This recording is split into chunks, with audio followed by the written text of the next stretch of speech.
I'm taking notes, but I got my pen because you're the master and I'm I'm the student. I'm gonna put this right where you can Yeah. see him. You can raise it up a little bit too. Get him up closer. Okay, guys, we're good. Go for it. All right, guys. Hey, thanks for coming. We've got, welcome to Wake Up with Webb, Conscious Living. And as I tell you guys, I go out there and I look for people that have wonderful stories. I love stories. I'm a storyteller, and I love to hear some really, really good stories that talk about challenges, because we all go through life, and challenges is the only way that we grow. And one of the things I always tell people is, look, embrace your challenges. I mean, without challenges, we don't become anyone, and we can't serve anyone. My life is about consulting and coaching and helping people. And the only reason that I can do a good job of that is because I've had to go through challenges that other people are looking for me to help them get through. And we've got someone with us today. I told you guys to be excited. Melvin Adams. And if some of you saw him at our last event, if you're one of our clients, but Melvin's here.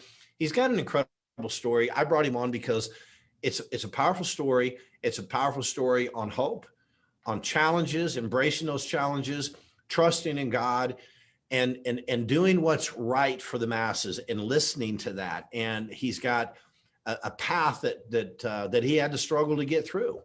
And because of that, I think that's what's molded him into the man he is. I've not known Melvin long, but I already love him. He's a friend. He's a brother. And Melvin, I just want to thank you so much for being on, man. I appreciate you being here, and we want to hear your story. So I'm not gonna go in real deep. First, why don't you tell everyone a little bit about who you are? You're living in Houston now. You got a beautiful family, Sonia, Seth, and Silas, and we're going to take you back in your history a little bit, starting in childhood and how that sets all of us up on a path, right? From our experiences. Yeah. Growing up here in Houston, Texas, where it's so flat, you can see your dog run away for 2 weeks. And so I had a dream, and I believe that everybody's online now. You have a dream, and my dream was to play basketball. My dad was 6'6", my brothers were 6'8", 6'7", 6'2", and my mom was 5'3". So my aunts were Ewoks on Star Wars, and I was probably one of the first Black Smurfs. So I'm living proof that people may tell you what you can't do, you can. And so, I just had this dream, man, and I had an upbringing. My father was very abusive, was probably the best hide and go seek player I've ever played against. My mom was, hurt people. So I didn't hear a lot of affirmation that, you're great, you can do this. So I went to basketball because that became my mom and dad. And it was just great people in my life in high school that saw some things in me that I didn't see in myself. And like you said, listening, I listened to them.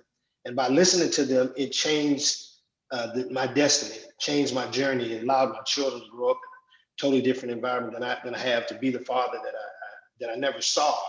And so I think in order to be successful in life, you have to be fat. And I mean, obviously you're not that because you're PHAT, you're pretty hot and tempting, but fat, being faithful, available, and teachable. So you got to be teachable, you got to be available, and you got to be faithful. And that's what you are, man. You're like not fat, but fat. Hey, I'm going to interrupt you just for a sec, because some people might not have got the message. I want everyone to know that you're a Harlem Globetrotter, and what you'd mentioned, you mentioned the height of your brothers, right? I think what you told me, what are you, 5'8"? 5'8", yes, sir. 5'8", you make pro ball, you play Harlem Globetrotter. So I just want people to know a little bit about who you are, because I want them to know where the story starts. So sorry for interrupting, but yeah. No.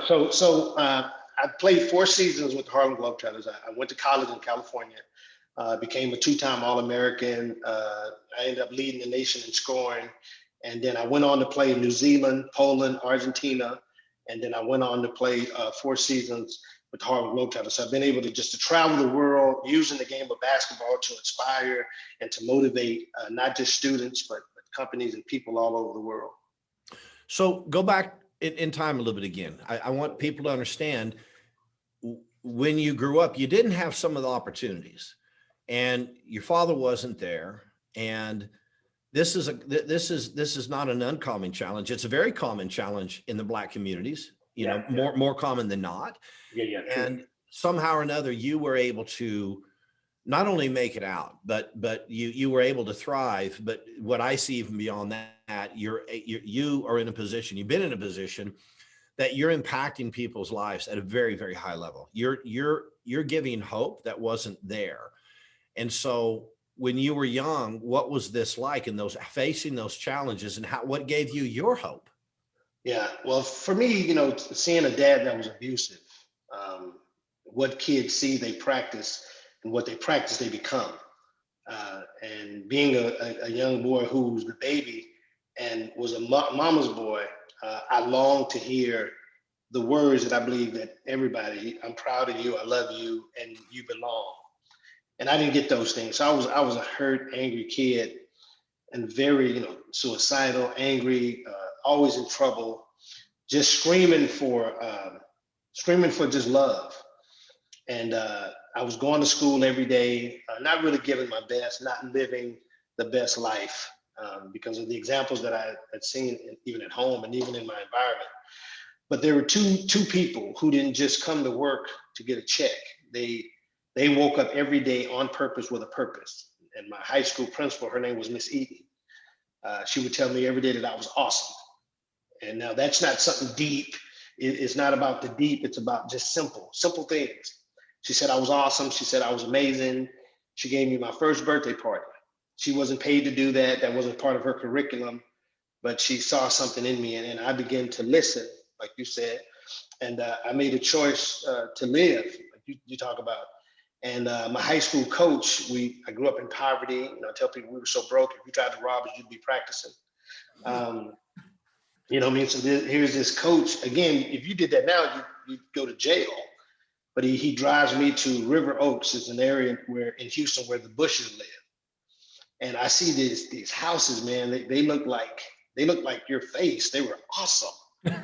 And they were like your pectorals. They were huge. And all I saw was prostitution and drugs. These are the things that I saw, and these are the things that I thought, this is what you're supposed to become. But he took me out of that, and he said, you can live in a house like that. And that Charles gave me hope. It made me feel like somebody believed in me, and more importantly, it made me believe that I could be whatever I set my heart to be. Okay. So I know your dad died when you were fairly young. Mm-hmm.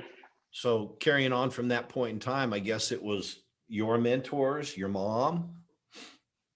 Yeah, well, my dad, you're trying to make this a Oprah Winfrey moment, trying to make a brother cry. But I think that, when you find people, those people that came in my life, and there are a few after that, my college coach, Coach Miller, I think God began to bring men in my life to show me what a man is, what a man looks like, and how a man is supposed to treat his wife, and how a man is to be a leader, And I like one word you said, I listen. It's amazing how so many people, they're in a hole in life, and it's not that they're in the hole, they want to stay there. They don't want to get out of that. They're happy where they are. And so, what you're doing, Charles, is awesome, because people need to hear these words on a day-to-day basis, because people need hope. And especially in this time, they need to know that they can make it, and that they have value, and that their lives matter, and that they make the world a better place. And so it's people like you that kind of helped me in my life, and hopefully, the people that are listening, that you can be that person. It doesn't have to be basketball. It doesn't have to be in everyday life. Your neighbor, your wife, your husband, your child. It could happen at HEB. It could happen at Kroger's. It doesn't have to be on some stage. When you can just love somebody and give them in their mindset to make them have a choice to live out their best lives today. Yeah.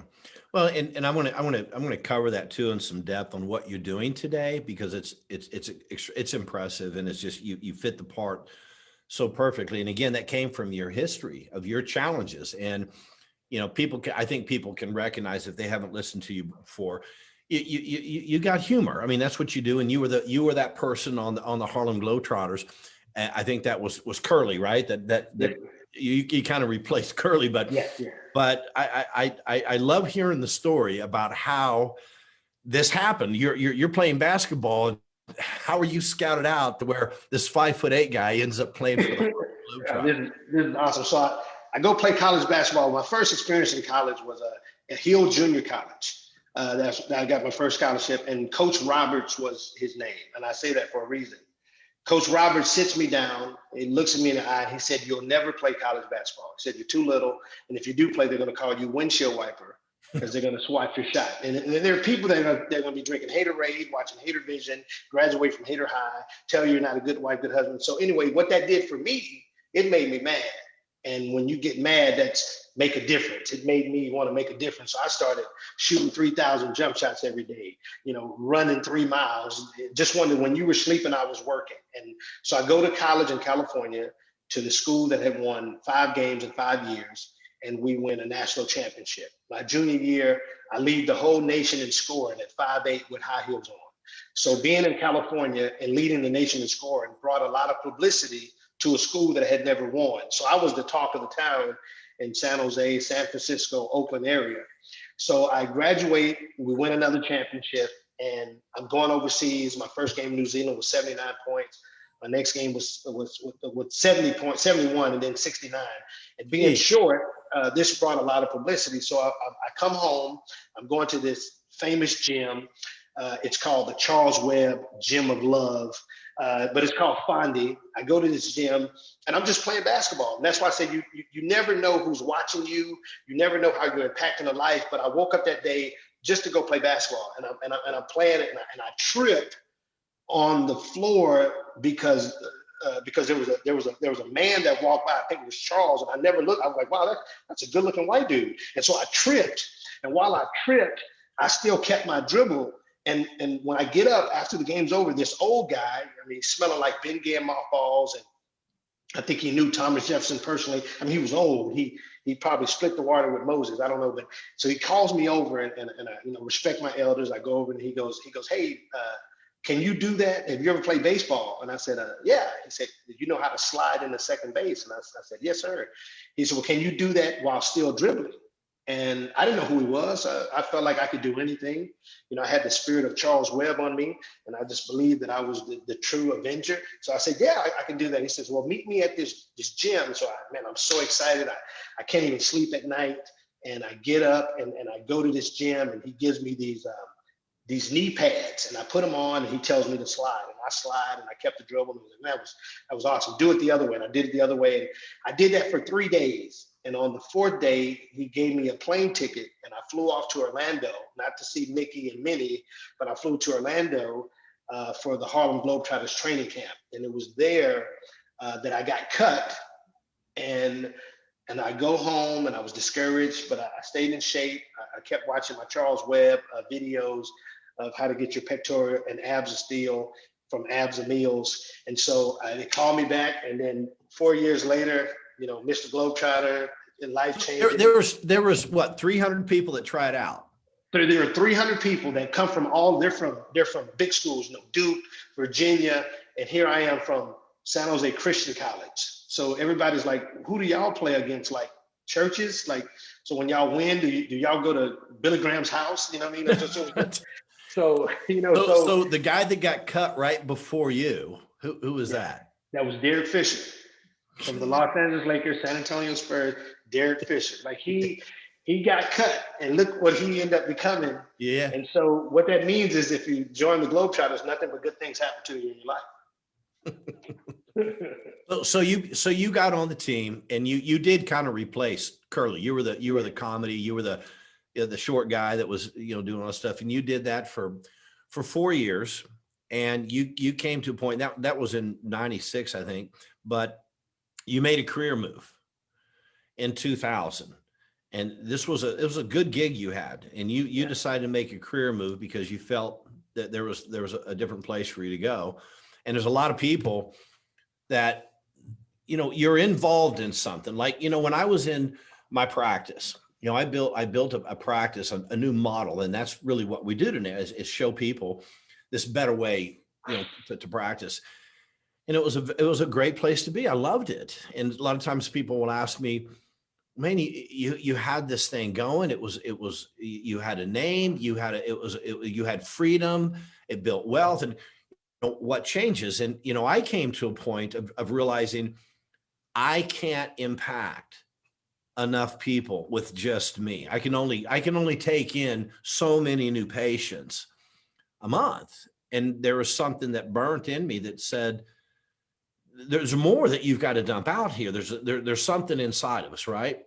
That whether it's helping more people that way or whatever, but I know that your story's similar, that there's something in us that says it's time to move, no matter how good the deal is, right? It's time. If we listen to our heart, we listen to God, it's time to move. And I think that's a real kind of the impact that what you fell into, because there's some stories that you impacted some people's lives, and kind of wake up call. Yeah, that's so true. I was into my second year, and we would have a celebrity night. So we'd go New York, LA, Chicago, and all these celebrities would come out, and we would sign autographs for them. They would sign autographs for us. I mean, people like Michael Jackson. I mean, as a poor black boy, grew up to be a rich white lady. You know what I mean? And just all these celebrities and people come out. And so I see this singer. At the time, she was killing it. I mean, she was selling millions of records, making millions of dollars. And so I go up and I'm using my comedy to build a relationship with this young lady. And I said some words. I said, it really seems like you're dealing with some low self-esteem and some insecurity. And I normally don't go up to people and say that, but it was, I don't know why, but I feel like maybe the Holy Spirit was telling me that. So she looked around and she just took off running. Like all I saw was her elbows and her butt. I mean, she was gold. And about maybe 20, 30 minutes later, her bodyguard came, big, huge dude, big fried chicken and cornbread eating brother. He was huge. And he goes, she wants to talk to you. So I'm like, man, this dude's going to kill me. And then she's going to write a song about it. And it's going to be on MTV, the #1 album. I Killed a Brother at Midnight, the title of the album. So I get into the limo with this young girl. The girls want to be like boys want to date. And with this girl who's making millions of records, selling millions of dollars, making millions of dollars. And she pulls her sleeve off her hand and it's razor cuts. And here's this girl that I'm watching on videos and TV, looking like her life is just perfect. And I said to myself, wow. I went back to the hotel that night and I said, I'm traveling the world, making people smile for 2 hours a day, which is awesome. But for 22 hours, their lives they're not living their fullness. It was in that moment when I said, what is this really all about? Is it just about making money? Is it just about making people smile? Life is more than that. Because I'm going to be remembered nobody's going to remember how many points I had against University of Cal Fullerton or Fresno State. So from that moment, I think God began to move in my heart. And so I remember coming home, and a buddy of mine called me from Louisiana. Maybe he thought I needed some gumbo. But I know you're probably thinking that's a lot of sodium, because that's why your pectorials are awesome. But so I go to Louisiana and I speak, and man, I felt more excited about speaking than I ever did about basketball, because in basketball, they give you a script and you have to say what they tell you to say, because you got all these corporations that are sponsoring you. And it was the first time I felt free. I felt, man, I can say, if you hold it in, you're gonna fart, and wouldn't feel like I was gonna get fired. And then from that, I came home, and 2 days later, I was in Nebraska, not because of corn, but I love corn. But it was to speak to some students, and I'm telling you, Charles, man, I always loved the Globetrotters. It was like one of the highlights of my life, outside of being married, getting saved. But doing what I'm doing now is like, man, it's a joy to be able to travel the world and inspire people and motivate people, to give people hope. And I think, man, when I sleep at night, I sleep good. Not just because of that, but because also I have a picture of you on top of my wall. So I look up at it and I'm like, man, that's my motivation. And I just, and that's what I dream about every night. Just in case someone is going to get off early, because there's a few more things I want to cover with you, but I want to let people know how to get in touch with Melvin. Are opportunities open up again live now? Or are you doing everything virtual? Well, some things are live and some things are virtual. Like, but everything was live Yeah. before, and I believe everything will get back to live. Yeah, But I'm telling you. Well, you were both with us. You were live yeah, here in my studio, yeah, virtual to my clients, but Crown Speakers, crownspeakers.com. That's like the crown, CROWN, right? yes, sir, Speakers.com. yes, sir, yes, sir. I've got someone here, Terry Pena, said, "Hey Melvin, just got to say I admire the heck out of what you have made of your life." Uh, There's someone just reaching out to you, brother. Just want to let you know that Thank you, Tara. impacting lives. So that's how they can get a hold of you. Crownspeakers.com if you want this beautiful man here to inspire an audience. But do you work? I know that you worked a lot with young people too. Is that predominantly what you like to do, or do you work in the corporate world? Yeah, I do it all. I mean, I'm kind of like Costco. It just you can get anything. You want a comedian, you want an MC, you want a motivational speaker, just kind of all. But I love young people, obviously, because I don't want young people to have to go through what I went through, but to give them hope. And then those young people become grown, and they're just grown people, but they're still kids. So literally, the door to go anywhere, to reach people. I love people. People in Yeah. general. It doesn't matter. People is people. I love people, and I love inspiring people, and that's why because of you, you help open up my eyes to starting a program that people can check out and find out more about just restarting their life. And Yeah, you're instead of just doing speaking, we had a great conversation, and I'm really impressed that you picked up on it and ran with it. But you're gonna actually have more than speaking opportunities. We had a conversation. I said, Melvin, people need to take you home. They don't want to just hear 2 hours. They need to study with you. And so I think you're putting together some real cool courses, if you want, training, whatever, that are all about greatness and mindset and becoming the best that you can be. Is that pretty much down the right? Oh yeah. Well, listening to you, like, man, I have so much content and stories that I've experienced through life. And so after talking to you, me and Kobe from Crown Speakers, we're coming up with a program. Well, we have a program, and it's going to be just motivational things to help people overcome in life to become all that they're created to be. Our first one is going to be, it's called Restart. And I talk about if you're happy where you are, then just keep doing what you've been doing. But if you want to see change, you have to be willing to do something different. And so That's right. I have a 7-day program that for every day can help you live out the life. Because there was a few people when I did your show, the lady said what you said, how can I have you every day?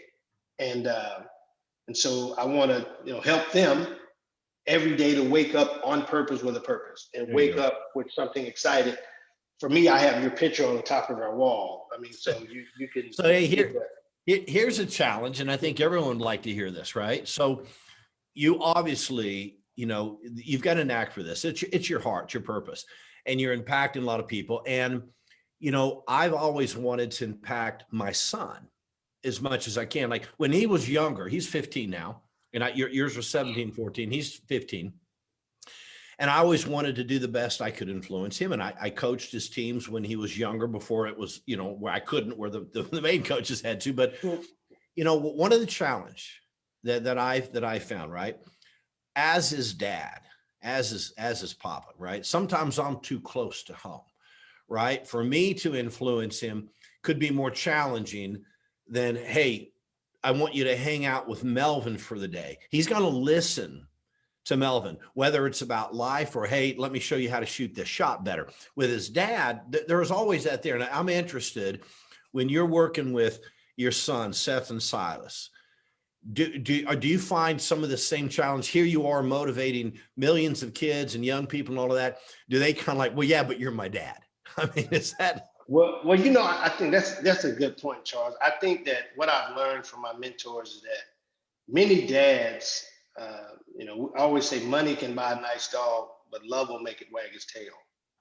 And the greatest pull of fathers today is because we have to provide. You know, we're that's part of our DNA. But we can spend so much time like working that we're there physically, but not there emotionally. So I saw my mom like that, always never there. So you're kind of left to your own devices. So when I got married, a lot of my mentors, that was one of the things, because I was traveling at that time 23 days a month. I mean, and it was a drug too, because on the road, you know, man, you changed my life. Your people like Terra Pena was, you know, that kind of stuff keeps you going. But if I'm on Instagram motivating kids and my kids are looking at that going, I wish he was doing that to me, then everything Yeah, that I'm yeah. saying, it becomes a joke. So I tell you, I was coaching my son in AAU, my oldest one. He came to me, you know, again, people know, you know, what his dad did. So already there's that pressure of, I can't imagine being LeBron James' son. And so we're in this game, and I got my baby boy there, Silas, and I'm going in on Charles. I'm like, man, you're playing weak, and man, what would Charles Webb do? He would have just ran, you know. And I'm embarrassed. And my son starts to cry, right? And I said, man, just sit on the bench, man. You're playing soft, you got on pink underwear. And after the game, my good friend comes over, and I go, hey man, what do you think about the game? He's telling me about the game, the players, and he looks at me. He goes, you know. Let him play because you're gonna kill him. And again, I've always been, like I said, fat, teachable. And I went on that day, man. I was just convicted, you know. And so from that moment, I started shutting up, started letting him play, letting him make mistakes, and then I began to put people in his life that, you know, kind of thought like I thought, but wasn't me. And I'm telling you, he ended up becoming ranked number 28 in the state of Texas and 98 nationally when I just took my hand off. And so now if he doesn't say anything after a game, I don't. But if he says, Dad, what do you think? And I'll say, oh man, you did great with your left hand. You gotta work more on your left hand, and you should have did a bounce pass. But if he doesn't say anything, I just don't say nothing, because at the end of the day, all they want to do is please us. That's really all they want. And it's hard because I'm so competitive. I'm like, I want to win. Yeah. So, But we learned, you know, I listened to, I went to dinner last night with Mindy, and it was just us because Landon was at the football game. He's in the band. He runs track and cross country, and then he plays saxophone. And so we were hanging out, and Mindy said, you know, I listened to this podcast from Maria TV, and she had Tony Robbins on. And she said, he said something I think you'd really, really like about, you know, something, a conversation that he had with his son. I said, yeah, let's listen. I haven't heard Tony in a while, and I have a ton of respect. I haven't heard him in a while, but man, it's been, and I was listening to him talk. I was like, man, no wonder why this guy gets a following. He really does have a way of sharing, and he thinks, and he's a caring person. But anyway, he like you, okay, we're overhyped, right? We're like go-getters. What do you mean? If you can go to here, why are you stopping here? And I don't need to sleep. And that's kind of that DNA that Tony's got, you got, I got. That doesn't mean that that's the DNA for everyone. And we expect our kids to perform at the same level, because in this deep level, like you said, we're programmed this. I want him to thrive in life. And we have this tendency to believe that he's going to have to go through the same stuff I did, and he's going to have to face these challenges. And so think about, you said LeBron James, think about being Tony Robbins' kid, right? And Tony was pushing him to be a higher performer in regards to having this business ethic, work ethic, because he didn't have it. And it was driving Tony kind of batty, kind of like, man, my other kid's got it. I got to push him to get this. And I don't know exactly, I don't remember what he said that hit him, but he kind of got a wake-up call, and he was like, well, hang on. I'm expecting him to have that same work ethic. He doesn't need it. I started out of a one-room little, you know, apartment where I wash my dishes in my bathtub. He's not there. He's going to make it. He doesn't have to go where I was. He's got benefits of being raised and learning business and thriving and all that. So he doesn't need that. And he sat down with his boy. He goes, hey, I want to talk to you. He's like, okay. And he goes, and he sits down and he says, I want to apologize to you. So immediately the son's going, all right, what are you going to play here? You're doing some Nero. What are you doing in my mind, right? You want to follow details? No, I'm serious. Yeah. I want to apologize to you. And he said, well, what for? And he said, because I've been pushing you to have this work ethic that I think should match mine. Not very many people match mine, and I shouldn't expect it from you either. And quite frankly, I found that you got something to teach me. I need to learn from you. And he said, well, what I got to teach you? And Tony looks at him, he says, you teaching me, you need to teach me how to chill. so, I mean, it was just, like, how do you chill? Well, I don't know, Dad. You just kind of like sit back and not worry about anything. And so, but it's one of those things, just like what you said, our children, our daughters, our sons, as long as we bring the love and we bring, I see you, right? And I'm proud of you. And what can I do to support you? And sometimes that means getting him a coach that's not me, because I don't necessarily want you to help me, but I'll be open for someone else. Right? Again, it's like his sports coaches can tell him something, even though I played sports all my life. It's different coming from that person than it is from the guy you go home with every night and so forth. But lessons to be learned. What are we going to do to learn from our kids? What can they teach us? Right. Yeah. That's so true, man. You kind of got me. I'm an emotional guy, but I met this kid the other day, and he looked mixed. He looked, like black or white or black or Hispanic, and I like to crack jokes to break walls down. So I said, "Hey, what's up, Russell Wilson? How's Sierra?" And he starts laughing, and I said, "Are you in high school?" He said, "No, I graduated from college." And I said, "Wow, man, I'm so proud of you," And he just goes, "Thank you, sir." So I was like, "Man, was that his laugh?" So we're walking and walking around this, because we were at the rental car place, and I was getting ready to go out of town. And then he goes, I go, "What are you doing today?" He says, "I'm gonna get a rental car, go pick up my grandmother from Tyler, Texas, and bring her back." And I said, "Wow, man." I said, "Man, I have two boys, and if my boys grew up to be like you, I'd be a proud father." And he again goes, "Thank you, sir."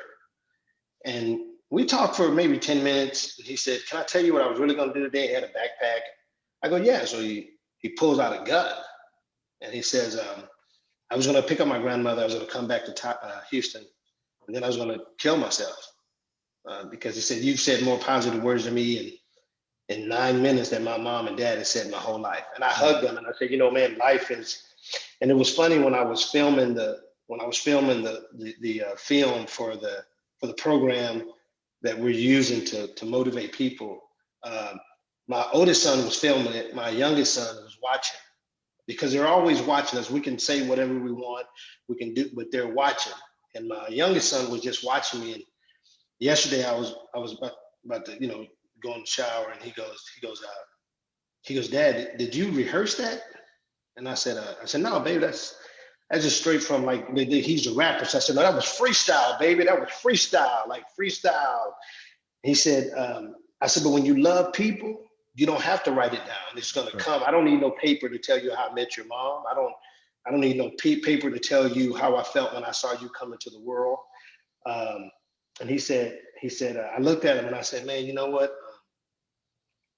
You're going to do greater things than I did." And then he said, "Really?" And I said, "Yeah." And I see it in things when he's at school. Like, when he comes home, he's telling me stories of the kids and the same type of kids that are drawn to him are the same kids that I talk to, like, every day. You know what I mean? And you look at your kids and you go, like, he may never be like a basketball player, but if we can raise them to be good people, to change the world, to inspire the world, to make people better. Because when you think about life, if we did all this stuff for fame, then we miss out on the whole part. That there's a world of people that's lying, that's hurting, and they need the shows that you're doing, and they need the things that you're doing to help people be the best that they could be.